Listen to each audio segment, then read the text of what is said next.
The broadcast is now starting. All attendees are in listen-only mode.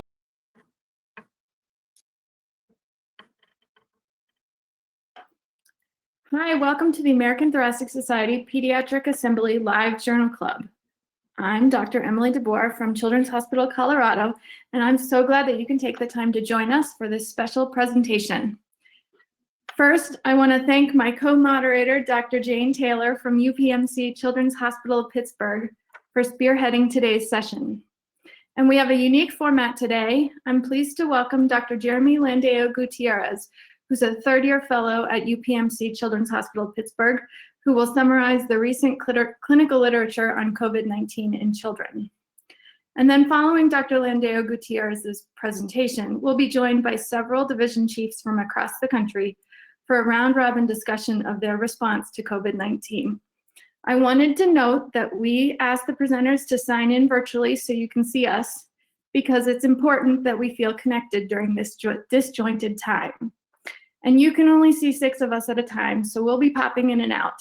But I'm joined online by Greg Redding, Chief of Pulmonary at Seattle Children's Hospital, Maria Tang Santiago, Chief of Pediatric Pulmonary at Long Island Jewish Medical Center, Mark Dovey, Clinical Director at UPMC Children's Hospital of Pittsburgh, Robin Dieterding, Chief of Pulmonary at Children's Hospital Colorado, Chris Orman, Chief of Pulmonary at Children's Mercy in Kansas City, Stephanie Davis, who brings her unique perspective as Chair of the Department of Pediatrics at UNC Chapel Hill Medical Center, and Paul Moore, Chief of Pediatric Pulmonary at Vanderbilt Medical Center, who also brings his perspective as our Assembly Chair at ATS. We have a packed agenda. We hope that our broad group of panelists represents the issues that you're facing in your center. We'll do our best to cover clinical response to COVID-19, ideas to promote and maintain provider wellness, and operational issues including redeployment, and even thoughts on getting back to business as usual. So like traditional journal club, we welcome questions from the audience, so post your questions in the chat function. I also wanted to mention that Dr. Dave Ingram recently hosted a podcast on the effect of COVID-19 on pediatric sleep medicine. You can find that podcast on our Assembly's webpage. With that intro, Jeremy, I'm going to turn it over to you to start us off with a summary of the recent literature. Thank you very much. So I would like to start with just going through this brief timeline of the outbreak, which is essentially what has happened over the past 3 months. So it all started with some reports of some cases late 2019 in China, and it wasn't until December 31st when the Chinese health officials informed the World Health Organization that it lasted 41 patients with this mysterious pneumonia. A week later, the novel coronavirus was then identified in China. Later in January, there was the first US case reported in the Snohomish County in Washington State. Just a few days after that, WHO declared it a global public health emergency. Then the first week of February, Dr. Li Wenliang, he's one of the whistleblowers, one of those Chinese physicians who was only 33 years of age, he died with a novel coronavirus infection. And February 11th, WHO announced a new coronavirus disease will be called COVID-19. Then late in February, that was the first report of the first US death in American soil. Closer to middle of March, then WHO declared the outbreak a pandemic. And just a couple days later, US national emergency was declared due to the outbreak. Now, very recently, just a week ago, the total confirmed cases in the US reached above 82,000, which at the time was the highest in the world. This is a global map of the pandemic from the Center for Systems Science and Engineering at Johns Hopkins, and it gives us a really good glance of what's going on throughout the world. So this is information as of this morning. So we're getting closer to the 1 million confirmed cases mark worldwide. And as you can see on the left column, the US right now is leading on confirmed cases with 217,000 cases, almost double the amount of confirmed cases that Italy has, who's the second country with the most cases. On the right side, you'll see that total deaths so far reported worldwide are over 49,000 deaths, with Italy and Spain and France being the ones that carrying most of that burden. Now, if we look at just New York City, the reported deaths is around 1,300, but I think take into account every single death in the state, so I think we're probably closer to 5,000 as of this morning. So this is based on the morbidity and mortality weekly report from March 18th, and those were just reported cases with known age at that time in the February 12th to March 16th period. And as you can see, only 5% of them are in the pediatric populations. And up to that time, there were no ICU admissions or any deaths in children. And what you see in the bars is essentially there's minimal hospitalizations for children, but the number of hospitalization is actually quite consistent throughout all other age groups, with increasing ICU admissions as you get older and increasing deaths also as you go up on the age groups. So this is one of the most recent reports from this past Monday. And they didn't graph it the same way as they did the week before, but at least they total the amount of cases in subjects younger than 19 years of age in 1,700.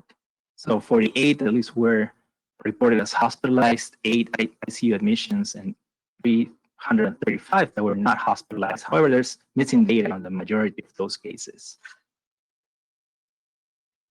Right. So now I'll just review some of the most relevant publications over the past couple of months regarding how COVID-19 has been behaving in children. So this is the first series of cases that looked at a small group of infants in China.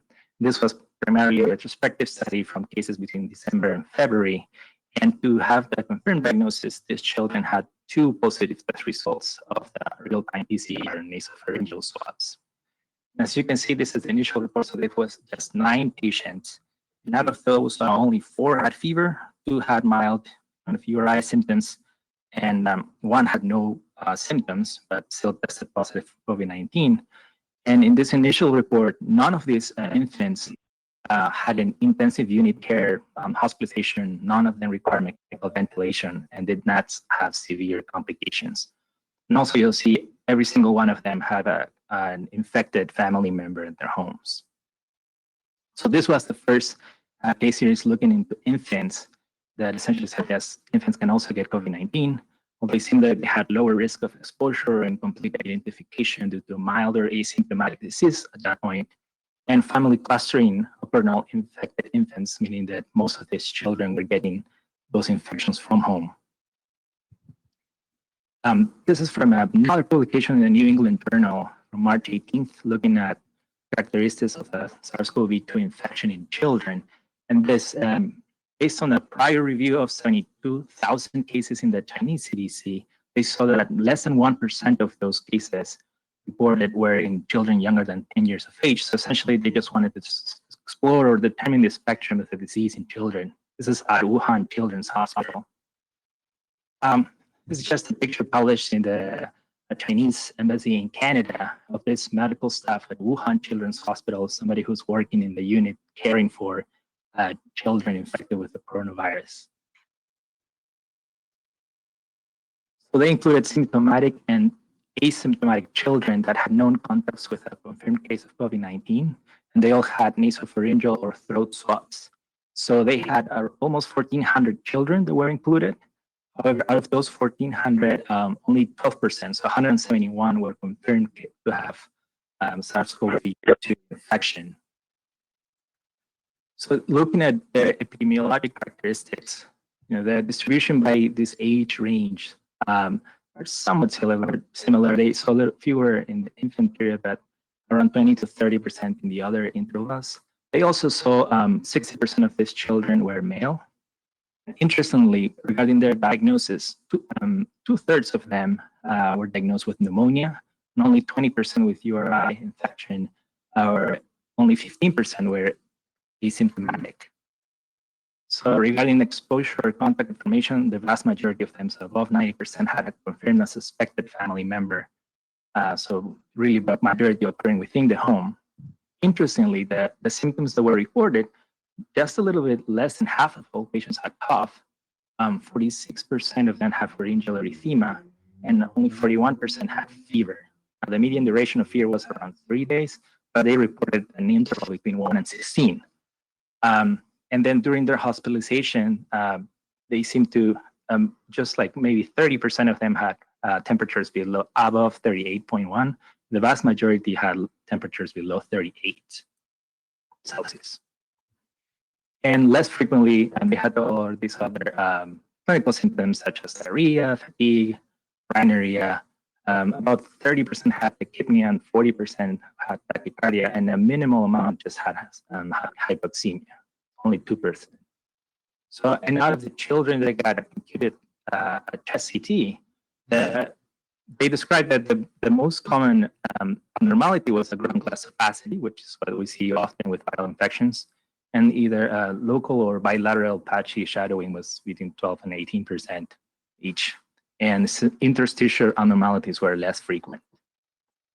Looking at the age distribution by this type of disease, whether asymptomatic upper respiratory infection or pneumonia, just the infant group. So that's those 31 kids that were infants. The majority of them had pneumonia, so they seem to have more like severe disease. So 25 out of those 31. And then if you look at the 1 to 5 age group, that's 40 patients, 27, 40 of them had pneumonia, so the majority. And it is similar with maybe a lower proportion in the 6 to 10 and 11 to 15 age groups. So one of the things they added compared to other studies, they also included some of the blood work they did. So the white blood cell count and neutrophil count is fairly similar among all patients, and really it overlapped with normal values. They highlighted how many of them had lymphopenia because it is something that's seen also in the adult population. However, there are only 6 of all 171 patients that had lymphopenia, and 5 of them were diagnosed with pneumonia. But that only represents about 5 patients with pneumonia out of 111. Then when looking into inflammatory markers, 105 of them had hypercalcitonin, with 73 of them having pneumonia. So 73 out of the 111 patients with pneumonia had hypercalcitonin. So that's around 68%. And however, when looking at CRP, there was a lot of overlap with just the normal values. And only 27 of those that had pneumonia had a high CRP of higher than 10. They also looked at LDH, AST, ALT, OPFOS, creatinine, BUN, and those were not really significantly elevated or different within groups. And they also looked at coagulation markers and electrolytes, and they didn't really see any electrolyte abnormalities. But they did highlight that just 21 patients had a high D-dimer, and the majority of them had pneumonia. Then again, however, those were only 17 patients out of 111 that had pneumonia. So they also described that only three patients required intensive care support and mechanical ventilation. All of them had existing conditions such as hydronephrosis. One of them had leukemia and a maintenance therapy, and one had intussusception. They only reported one death as of March 8th of that 10-month-old that had intussusception and multi-organ failure. They only had lymphopenia in 6 patients, and they saw that the most common radiological finding was still that bilateral ground glass opacities. And interestingly, procalcitonin was elevated in 61% of all those patients. This is the largest case series up to this moment, that in 2021 happened for 3 pediatric patients with suspected or confirmed COVID-19. So this was a nationwide retrospective study on just looking at the epidemiological characteristics of these patients. So they defined suspected cases, all those children that were at high risk of obtaining the disease based on their exposure to close contacts with confirmed disease, and some of the following symptoms. As you see there, fever, respiratory symptoms, GI, lab tests that could be either normal white blood cell count or lymphopenia or increased CRP, and an abnormal chest X-ray. Those children that were deemed to be in medium or low risk of getting the disease had similar criteria, but they needed to also have influenza or viral infections excluded. The confirmed cases were all suspected cases with any of the following, either a positive test from a nasal or pharyngeal swab with RT-PCR or genetic sequencing that was consistent with a novel coronavirus. So as of February 8th, 2020, there were 2,143 pediatric patients with COVID-19 reported. Out of those, only 34.1% of them were laboratory confirmed cases, and the rest were all suspected cases, so the vast majority. They classified the severity of the disease also based on symptoms. So they had the asymptomatic infection, the person that had a normal X-ray in addition to no symptoms, mild infection, those who had some URI symptoms, some like face symptoms, but normal lung exam, moderate infection, those that had pneumonia with frequent fevers, perhaps no obvious signs of hypoxemia, and they describe maybe shortness of breath and an abnormal lung exam, or those children that had no symptoms but had an abnormal chest CT. And then severe patients were those who had dyspnea or cyanosis or hypoxemia, and critical were those who were in the ICU that had ARDS, respiratory failure, or any other significant complication that would need critical care. So when looking at all cases, if you see the severity of illness, you see around 90% of them, of all children, had mild to moderate disease, and this was similar for the confirmed and suspected cases. However, if you see the group that is in the severe to critical illness is a minority of them, so around maybe 5% had severe clinical disease. However, the majority of those were just suspected cases and not really confirmed cases. The days from symptom onset to diagnosis was fairly, for the majority, it seemed to be somewhat short, so between 2 to 3 days. However, there was a wide range between 0 to 42 days. And it looks like most of them had any, or geographically at least, close to Hubei or Wuhan. So this is looking at severity of illness, again, by age group in a larger population. And this is including both confirmed and suspected cases. And again, what we see is that the age group less than 1, out of those 379 patient infants, the majority of them were in the mild to moderate. However, around 40 of them were in the severe to critical. And that's around 10% of all infants. And the group of 1 to 5, again, that's around 7% of all 1 to 5-year-olds were in the severe to critical case. And that proportion starts dropping to 3 to 4% in the following age groups. So again, the infants seem to have the largest burden of severity. So in conclusion, they saw that the clinical manifestations overall were less severe than adults, with only having severe and critical cases in around 6%, whereas adults had up to 18 or 20%. Again, they show that infants were more vulnerable than other age groups. But they did notice that there were more severe and critical cases in the suspected group and compared to the confirmed category. So it could be due to the novel coronavirus, but however, it could have been also secondary to other pathogens. This fourth article was published in Pediatric Pulmonology in early March, and what they were contributing with is mainly to see the radiologic abnormalities seen in kids. So this was a retrospective study of 20 pediatric patients with COVID-19 that was confirmed at Wuhan Children's. One of the interesting things that the authors highlight, having used chest CT imaging in all subjects, even that the chest X-rays may not have been sufficient to rule out any pulmonary lesions, and even particularly in patients with mild or no symptoms. So they were quite aggressive when doing lung imaging. And this table just shows the frequency of the abnormality. So half of them had bilateral lesions, and 6 of the 20 had unilateral lesions.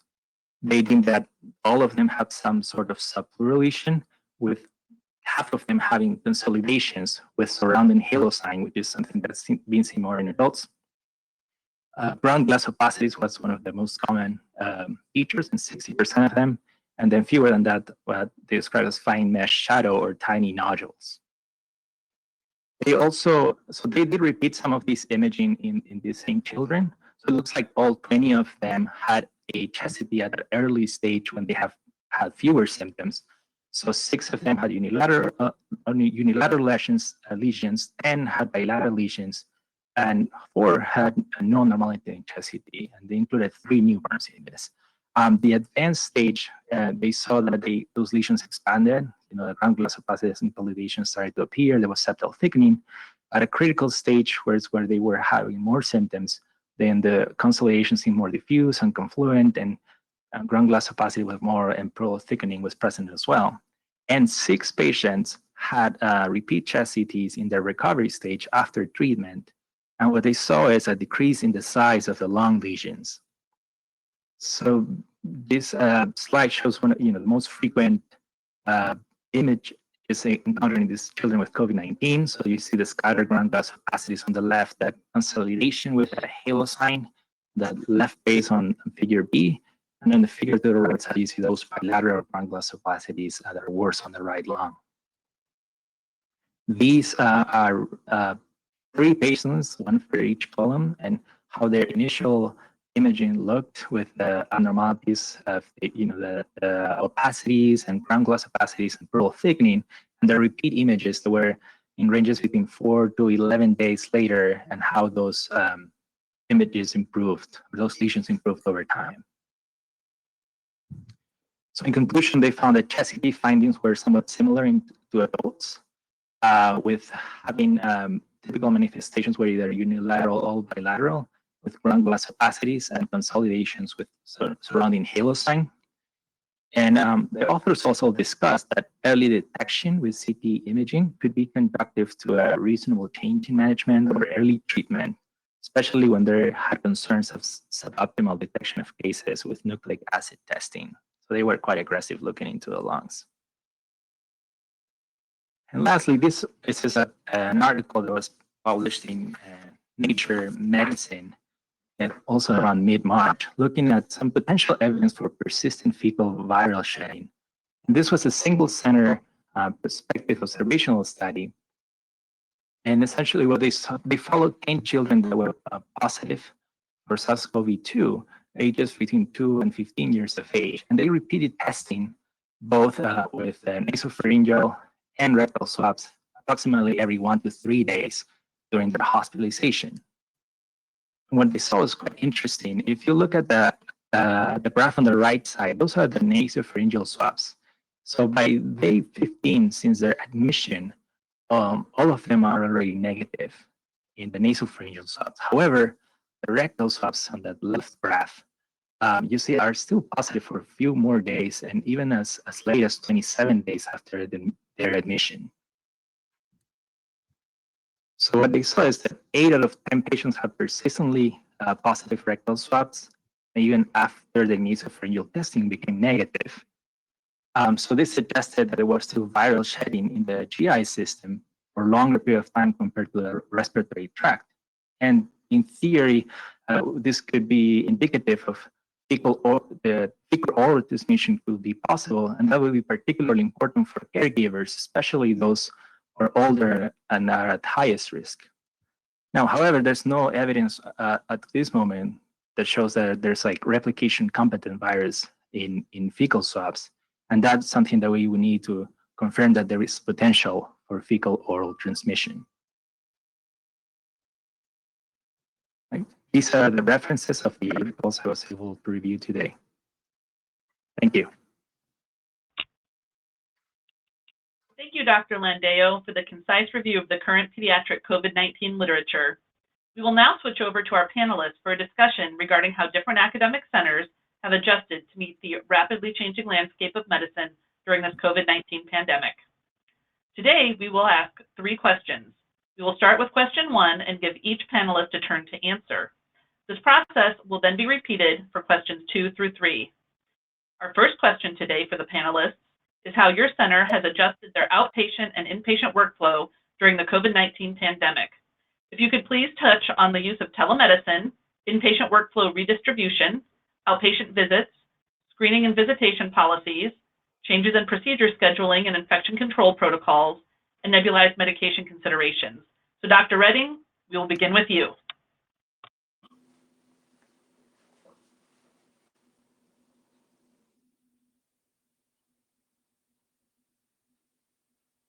Thank you. There are a lot of things that have gone on in terms of the changes in the hospital. And can you hear me? There are a lot of We things can that hear have gone you. on with our. Thanks. There are a lot of things that have gone on in our hospital that have changed dramatically, and I think I'll let other people decide or describe many of these. We're doing telemedicine. We've closed our outreach clinics. We closed our pulmonary function lab and our sleep lab. We have a 4-level on-call service now because of people getting sick. We clearly have no business travel or other travel. We're doing telemed as inpatients so that people are not going into rooms, and doing telemeds as consults both for inpatients and outpatients. All of our business is being done by video conferencing, and it's incredibly inefficient. And people are stepping up. The other thing I'll tell you is that we've the hospital made a rule and the department made a rule that nobody over 65 can see children in person. So that's taken some of the workforce out for us. And those of us that are older are trying to do this strictly by virtual means.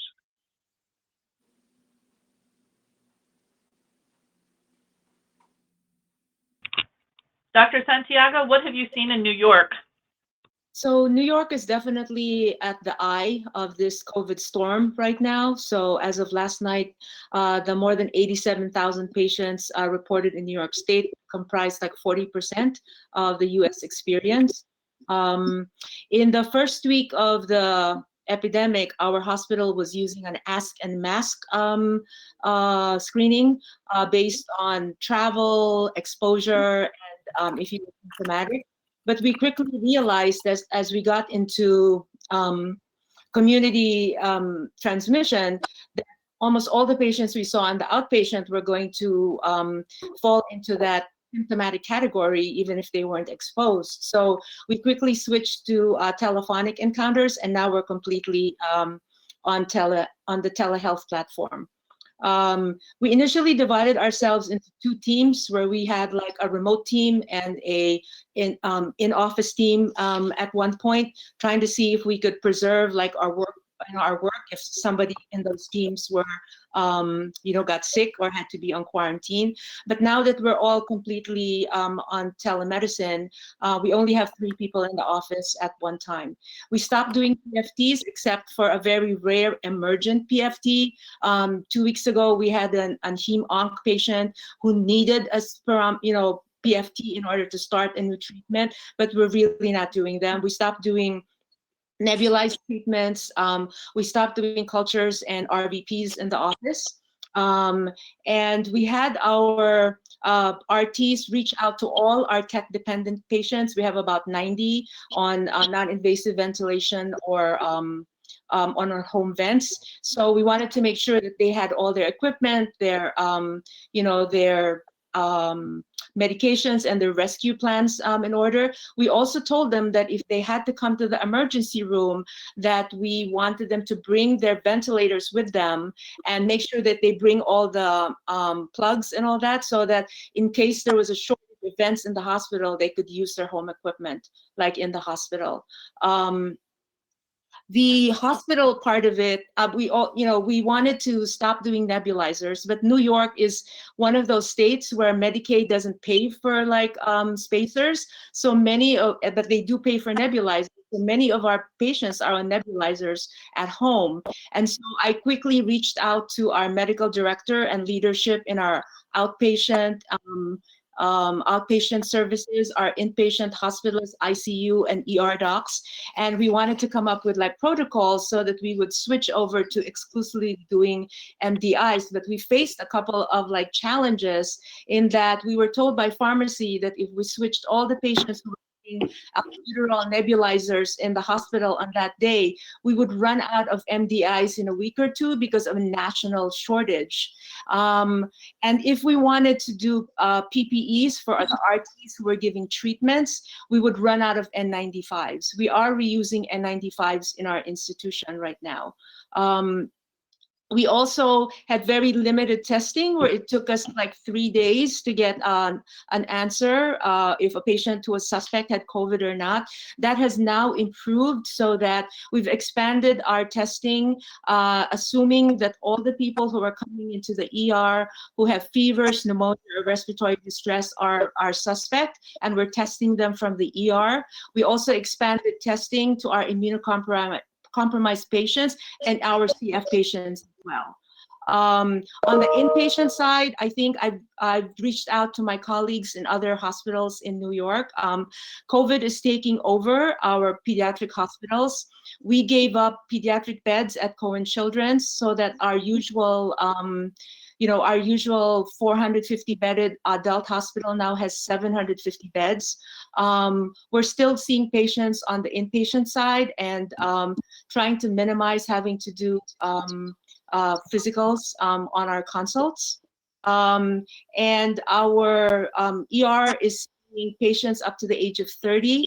I know other hospitals in New York are seeing adult patients in the peds ICU. Our intensivists are taking care of adult COVID patients, and so are our pediatric surgeons. Our hospitalists are taking care of non-COVID adults on our old pediatric floors. We've only had, as of this week, 13 to 15 inpatients on our old surgical floor that has become our COVID unit. We've had 1 to 3 kids in the ICU, but none are intubated. I think the positive note that I saw from looking at all these numbers is that there are 6,000 people who've been discharged from hospitals in New York, and at least I think I would end on that positive note. Thank you, Dr. Santiago. And while New York is definitely at the eye of the storm, I know it is starting to blow our way into Pennsylvania. So Dr. Dovey, can you speak about what UPMC Children's Hospital of Pittsburgh has been doing? Sure. So as you said, Jane, Pennsylvania and Pittsburgh being on the western side of Pennsylvania is just starting to experience COVID infections and a slight uptake in cases. We have not actually had any cases in our children's hospital to date as inpatients. We started in early March with our screening processes in clinic, checking for temperature, vital signs, history of travel or history of contact. And then we're seeing patients, if they screen positive, they were immediately isolated, and appropriate PPE was used as we figured out next steps for their care. After about a week and a half of that, we actually within our own ranks had a clinician develop COVID as well as one of our nurses. And that really turned our practice on its head quickly as we lost half of our physicians and staff to self-quarantine. So my focus and our focus within our division suddenly became about protecting clinicians so that we would have some left to care for the patients.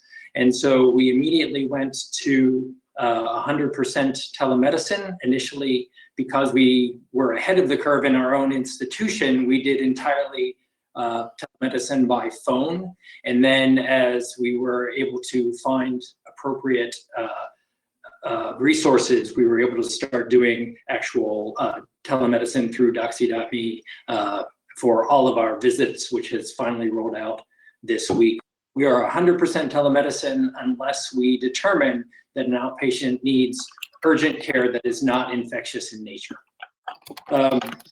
We also have had to sprint forward in educating our patients and responding to their concerns. And so put out literature, frequently asked questions to our CF patients through our patient portal. And also when people were calling by phone, referred them to cff.org or the cdc.org for further information and ongoing information as things moved forward.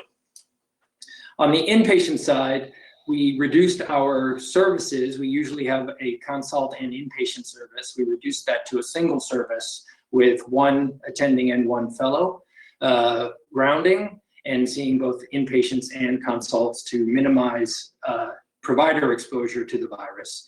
We've since moved to telemedicine inpatient consults, similar to what Dr. Redding referred to.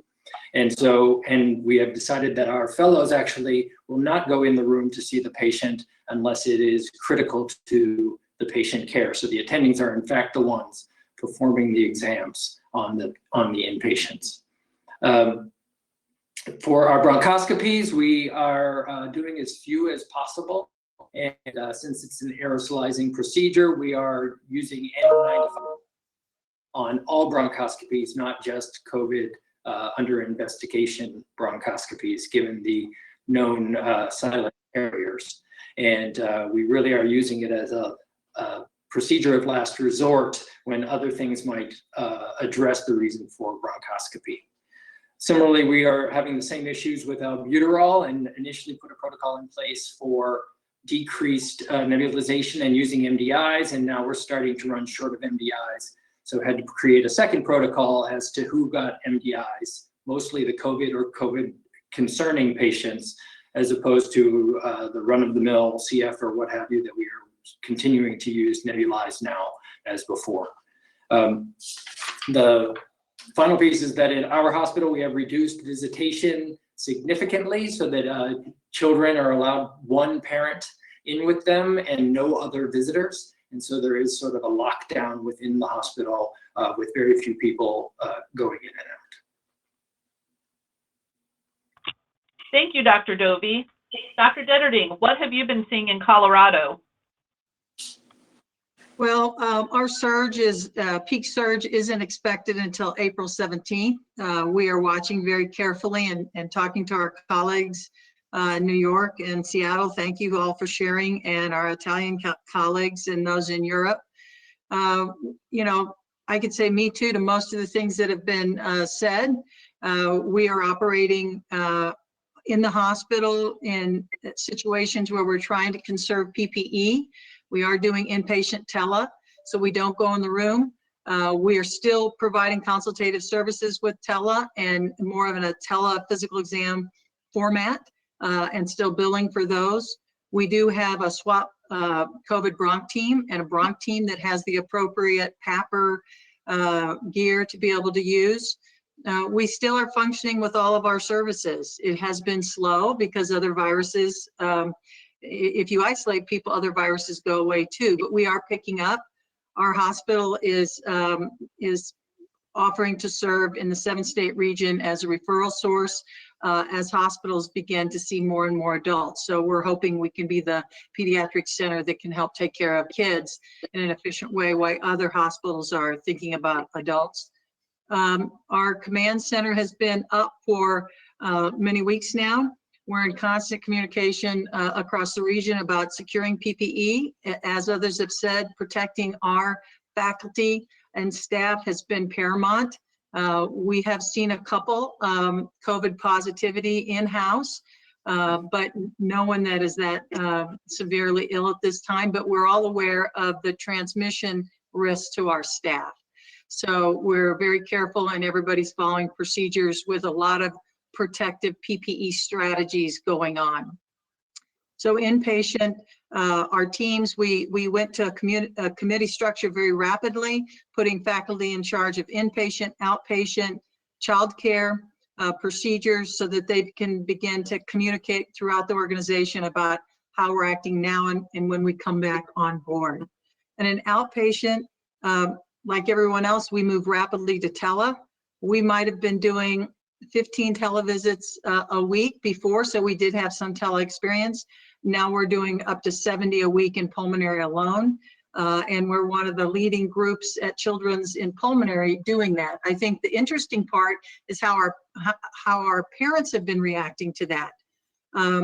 About 25%, you know, are excited about doing that, but many are still want to be put off and want to be seen when we come back on board, which is creating a large portion of patients then that are waiting for us, that we're actively thinking about how we're going to deal with, how we're going to try and encourage patients to use tele now so that we don't have a large number of patients in 3 to 4 months that we have to work to see. In the outpatient arena, we're also doing what you're doing. We're screening everybody coming into the hospital. There are temperature checks coming in. People are now patient-facing, are wearing masks. We were one of the first in Colorado at our children's hospital to be able to come up with COVID testing. So we became a testing center for other places as well as our inpatients. We're testing all of the inpatients now that are coming to the ICU, and we're testing anyone admitted to the hospital who has respiratory symptoms so that we can identify them quickly, who they are and what they have. So we also have a scientific committee that we stood up in the department very fast to review all the data about PPE, about treatment protocols, about testing, so that we felt like we could have the most recent and advanced science both for pediatrics and on the adult campus. We've categorized our patients in risk categories. Really, we haven't done that before, but we've tried to define who our very high risk, medium, and low risk patients are. We've also told the university who we're comfortable taking care of and are expecting when the surge comes, if they have difficulty, we would see young adults at our institution. So that's what we're doing. We're not where Seattle and New York are now. Projections are that we may not have enough either. So we're watching, and talking to you all is really helpful. So thank you. Thank you, Dr. Detterding. Dr. Orman, what have you seen in Kansas City? Thanks, Jane. I think our clinical experience has really been much the same as what Robin and Greg and Mark have described across the country. We closed clinics early. We converted everything possible, both inpatient and outpatient, to telemedicine, struggling with that process as we identified lots and lots of issues with it along the way. We've struggled with the same shortages of PPE as well as medications from time to time. So that's been very similar. I did want to make one comment about pulmonary function testing, and this is sort of jumping ahead to your third question, where you ask about one of the most difficult challenges facing us right now. So Peter McGazel from Johns Hopkins yesterday sent out a question to the division director's chat room on the ATS website and asked what people were doing across the country. And he had about 30 responses, and everybody said that they had basically shut down their pulmonary function testing laboratories other than for urgent, absolutely necessary studies. So I think that's fairly universal, which leads to one of the big challenges for a subspecialty that bases so much of what we do clinically on pulmonary function. It's difficult to balance out the importance of pulmonary function testing clinically versus risk to staff. And that's one of the things that I've probably struggled with most, is maintaining that balance between serving the patient versus taking care of our staff and healthcare team members.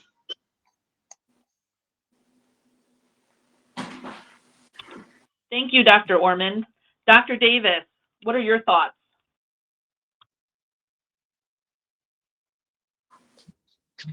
Hi, yeah, so I'm not going to repeat. We're doing a lot of the same things here in pulmonary. I'm going to talk about it more from a departmental standpoint and what we've done. We have been extremely busy. I will say we are probably not going to hit our peak until April 23rd, 24th, 25th, somewhere in there. A lot of our surgical groups have gone into two groups where some are staying home and some are coming in for some of the same reasons that have been highlighted by others on this call. We have multiple huddles. We have a leadership huddle. Then I have a huddle with UNC healthcare leadership to escalate items that are a problem. So we are moving things very quickly through our system. We also have a huddle every day, late afternoon, with all children's specialty leaders, because communication is really challenging because people are receiving a lot of information. So we've got our own children's specific communication. We send out a daily email just to children's to communicate on what we're doing on the children's side, because keeping in mind that we're a children's hospital within a large adult system. So that makes it, we have special things that we need to do specific for the children. We have a COVID specific team, and that only consist of attendings. Our residents are not part of that, and we stood that up about 3 weeks ago, mainly consisting of our PICU and our hospitalist. We also have pediatric specific respiratory centers that are doing screening around the Triangle area in Raleigh, Chapel Hill, and Durham. We have an in-house test, which was put together, and I have to say I didn't appreciate how great that was until I've been listening to some of the other challenges that other places have had. So we're able to test in-house, and that makes a really huge difference. I just want to touch a bit on education. Our medical students are totally off everything, which I think is probably true at most places. We initially were not going to have our residents working with these patients, our COVID ruleouts, or COVID positive patients, but that is evolving and changing. I will say we've had no COVID positive pediatric patient in-house. We are just starting to increase here at UNC. We only have 8 adults in-house right now, so we're just starting to move up. We've taken all our med peds residents off pediatrics, and they're moving over to the adult side. And for screening, we're doing a lot of the same things that all of you are doing, but we're also offering a face mask to everybody who goes into the clinical areas. And I think I just want to thank you for doing this, because I think this is incredibly helpful to hear what everyone else is doing.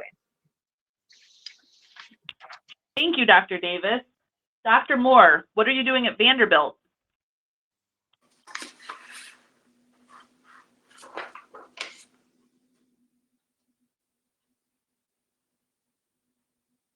Hey, Paul, we can't hear you.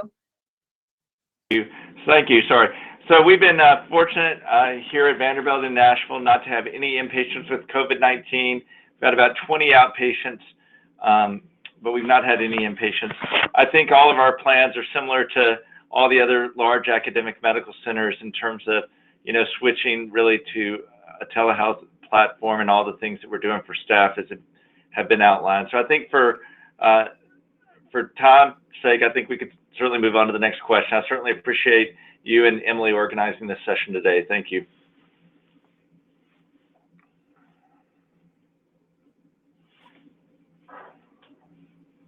Hey, Jane, can I, there was a question from the audience. If the panelists can just say yes or no, are you ordering new vents and CPAP for inpatient emergent use?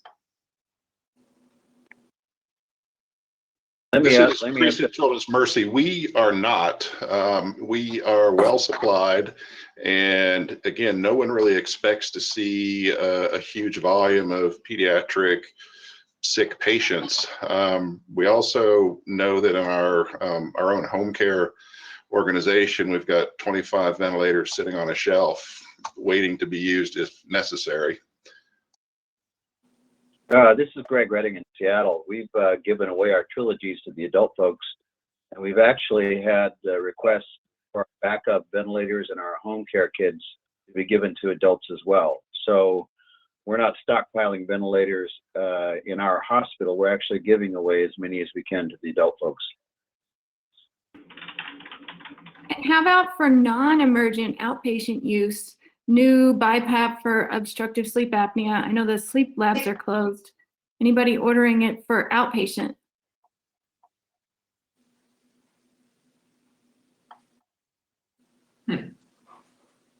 Not really. No. No.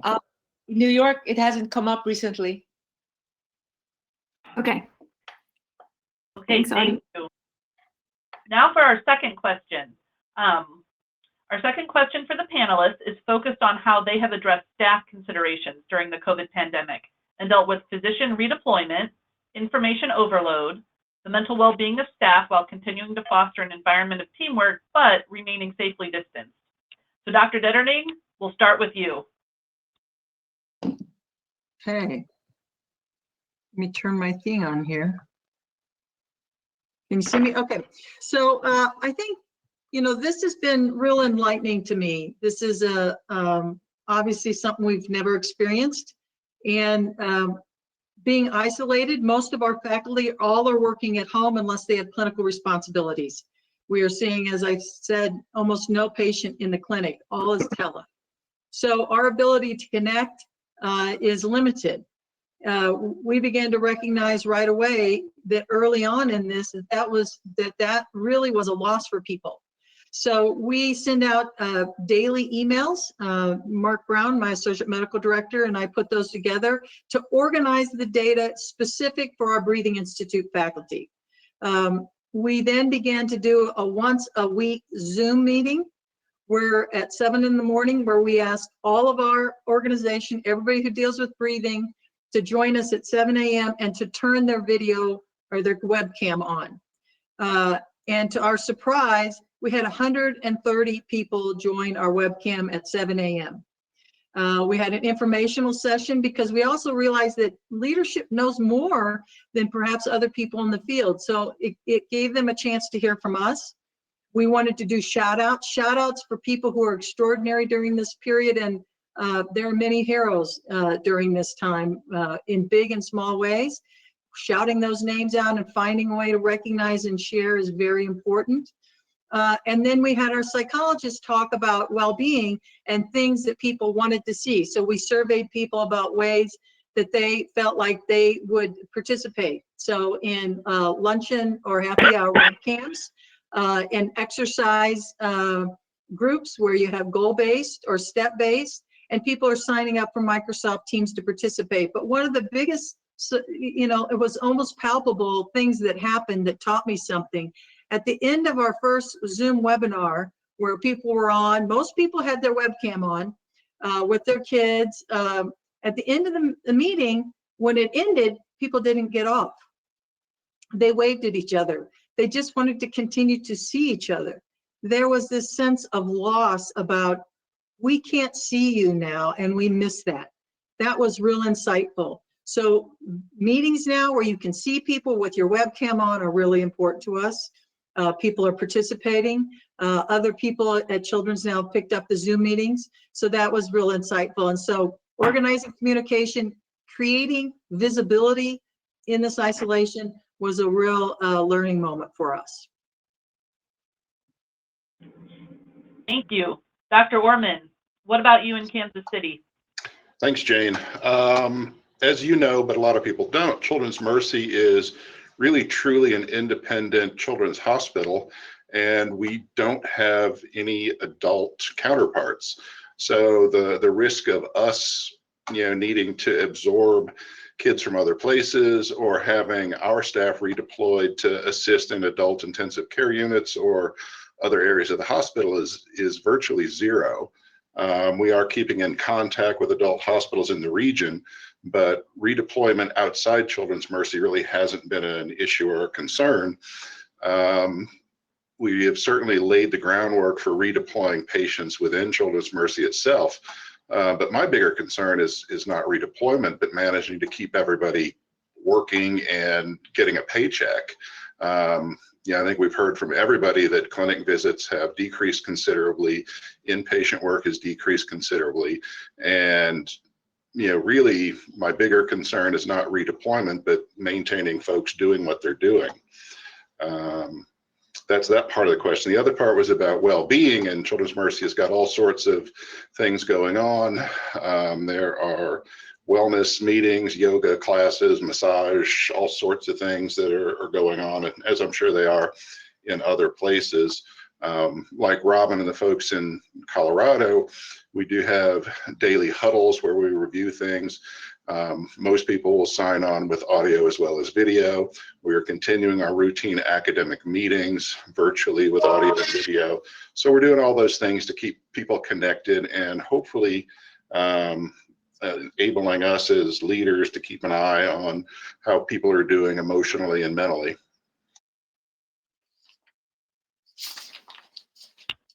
Thank you, Dr. Orman. Dr. Davis, you have a unique perspective as being the head of the Department of Medicine at UNC. What have you noticed or been concerned about? In regard to the redeployment questions, some of the concerns we've dealt with there, I mentioned that we identified COVID providers, but we also looked at all our faculty to decide where they could redeploy to, because again, we're in the adult healthcare system, so we can easily go to the NICU. So identifying our pediatric intensivists is going to the NICU, are taking care of adult pulmonary patients. We also have looked at whether or not maybe our pulmonologists serve in the PICU. Those are the things that we're looking at as we move up in our different tier levels. Right now we're sitting at tier 2, but there's 3, 4, 5, and 6. So we have plans for every single one of those tiers. The other thing was mentioned earlier, and I just want to state again, is that we identified faculty who are at high risk, and it was not just based on age, but it was also based on whether they were immunocompromised, lived with someone immunocompromised, or were pregnant. And so all those faculty have been identified and are now can participate in more of the virtual visits, either the phone call visits or the video visits. The other thing we've seen here with redeployment and the importance of doing these virtual visits are that children are presenting sicker than they normally would because they're waiting at home. So we're really encouraging our physicians to reach out to these families and not reschedule clinic visits. We want them talking to the families to try to avoid it. And we're seeing it more and more, these children coming through the emergency room who basically are more ill than would have been otherwise. And we moved all our hospital-based clinics out to a multi-specialty clinic in Raleigh. We're only doing very, very urgent outpatient clinic visits there. So that would be like a new leukemic or some of our cardiac patients. Well-being, and I was going to talk a little bit more about that in a minute, Jane, but that was to me the thing that I was most probably not expecting, because I'm a very operationally focused person, and I was very focused on operations and what we needed to do. And I knew people would experience anxiety, but it has been much more anxiety than I anticipated or fully appreciated. So what we've done for that is I've identified leaders in pediatrics who are in charge of well-being and emotional well-being for children, and doing a lot of the things that Chris and Robin have stated. We also turn on a video.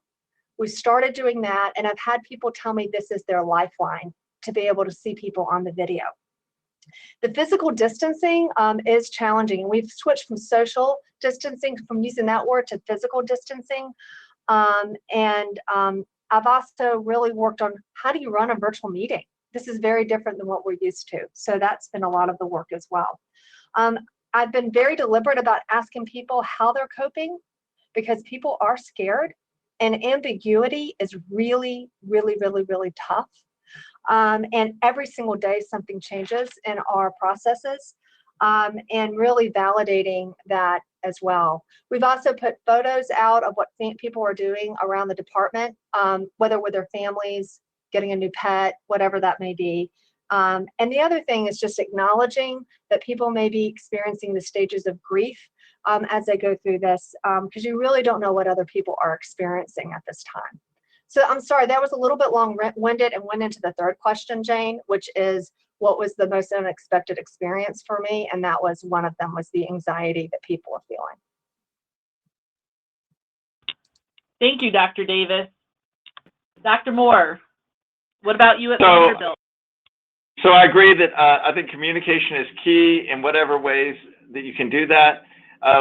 This last week, we've started to transition both at a department level and at a division level, where our business meeting also has an academic side to it.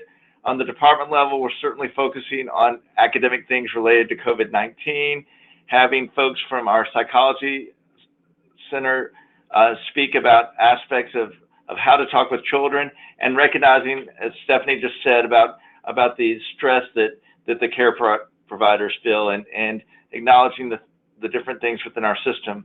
We've also deployed those kind of resources to each of our subspecialty practices.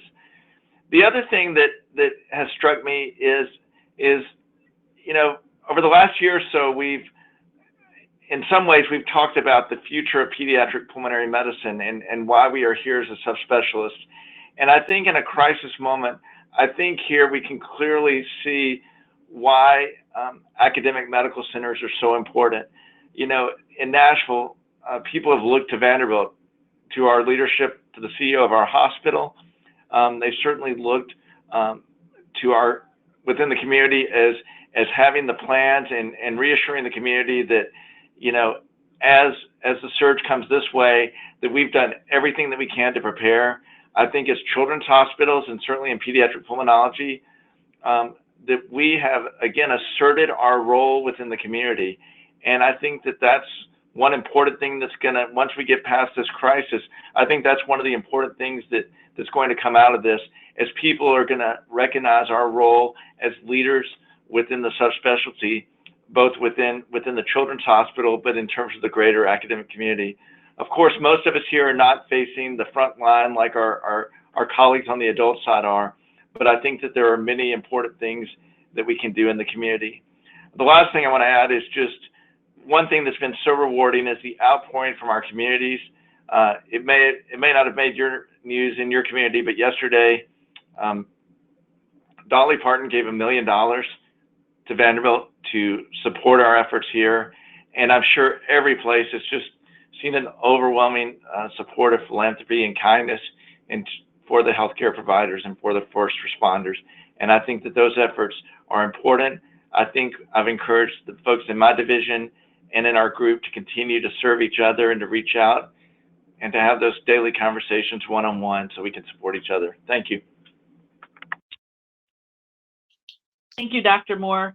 Dr. Redding, your group in Seattle has been going through this the longest. What are your thoughts? We're tired. I can give you several things that I think came up. One is childcare. Childcare for our staff has been particularly important and somewhat problematic. People are sharing nannies, and there is simply not sufficient childcare for what's out there, number one, due to closures, and number two, because of our adult colleagues as well. There's a lot of demand for childcare that needs to be addressed. Secondly, and Robin touched on this, and I think is very important, is that we have felt a loss of cohesiveness that was palpable. And we meet 3 times a week by Zoom as a regular, we meet 3 times a week, period. And now we're doing it by Zoom. And one of the things that one of our staff suggested and has actually taken hold quite deeply is we have a 4 o'clock happy hour on Wednesdays. Everybody sits with their kids, their dogs, their glass of wine, and they just unload. And it's turned out to be not quite a group therapy session, but very much a lifeline toward cohesiveness within the group, because all of our group, I think, sorely misses the collegiality and the interactions that we just took for granted. The last thing I think is important is that we are concerned more about staff illness than about patient illness. And I don't mean that in a derogatory sense, but we have more positive staff COVID in the hospital than we have patients with COVID. And so PPEs are becoming increasingly important. We now get 1 surgical mask on entering the hospital each morning after our temperature has been taken. And I think emphasis on staff well-being should include assumption that everybody in your hospital is contagious, even if they're not symptomatic, and that really rigorous self-care is really important right now, not only out of the hospital when you're in terms of mental status, but I think in the hospital in terms of physical prevention. Thank you, Dr. Redding. Dr. Santiago, what about you in New York? So we're also all dealing with communicating with each other, and my division, we have like daily Zoom meetings in the morning where we just go over operational things, but we also try to inject like a positive message like to each other like every day. Shout out to our leadership at Cohen's, because they've actually gotten on almost like weekly meetings with all the leadership, and they actually reach out to us for developing protocols for things that need to be done, including deployment. I will say that at Cohen's, we actually have a Women in Medicine program in pediatrics, and we had started a 12-month well-being program. So last week we had our 2nd edition of that, and I feel it was really good for like those of us who participated in that.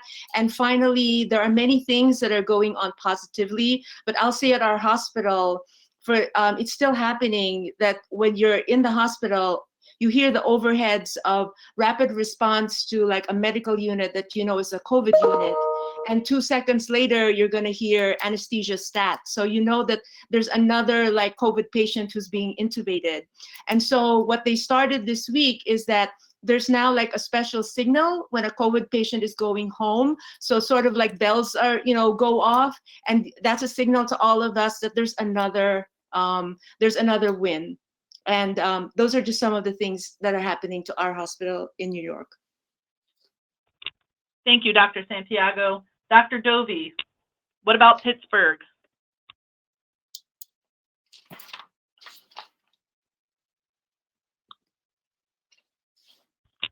Dr. Dovey, you're muted. No, I'm not. All right. So in Pittsburgh, we've had similar attempts to build communication amongst our division with weekly video conference meetings and frequent updates. I do want to build on Dr. Dietering's comments about communication and information overload. In our institution, we are part of a very large health system and affiliated with a medical school, and we get multiple emails a day from every corner of our institution. So they're just flooding our emails. They are often contradictory. And so there's a lot of problems following what the things to do for the day are. So we've tried to be very specific to our pulmonary division in our communications and trying to take those missives and make them relevant specifically to our practice and speak to it specifically to our providers and our staff. Our jobs look nothing like they did 6 weeks ago. And we have to remember that even down to our administrative assistants, what they do every day is completely different than what they used to do. So specific communication and specific mentoring in problem solving and how to do the new work has really been crucial. People feel very lost. They feel very anxious that they're doing the wrong thing. And so a lot of feedback and a lot of touching base on a frequent basis from a leadership standpoint, I think has really been necessary to keep people feeling okay and that they're contributing appropriately. Thank you, Dr. Dovey. And we are over time, so I'm going to forego the last question for now. This has been a very informative and timely journal club. I would like to thank our presenter, Dr. Jeremy Landeo Gutierrez, and our panelists, Drs. Mark Dovey, Robin Dieterding, Paul Moore, Stephanie Davis, Maria Tang Santiago, Greg Redding, and Chris Orman for participating and sharing their experiences during this COVID-19 pandemic. I know everyone is extremely busy, and ATS greatly appreciates your involvement. There is going to be a second COVID-19 journal club in the next few weeks regarding current clinical research on COVID-19 treatments and how COVID-19 has impacted ongoing medical research in pediatrics. Also, based on feedback from today's session, we are considering doing a town hall meeting. I hope some of our current panelists will agree to participate, which will take direct questions from the ATS Peds Assembly community. Emails from ATS for upcoming events will be sent out, so please watch for them. Finally, I would like to thank everyone in our ATS Pediatric Assembly who are serving on the front line in this fight against COVID-19. The pediatric community has always been a collaborative and supportive group who has tackled issues with the spirit of teamwork and togetherness. The COVID-19 pandemic has been no different. Together we will make it through and stay safe.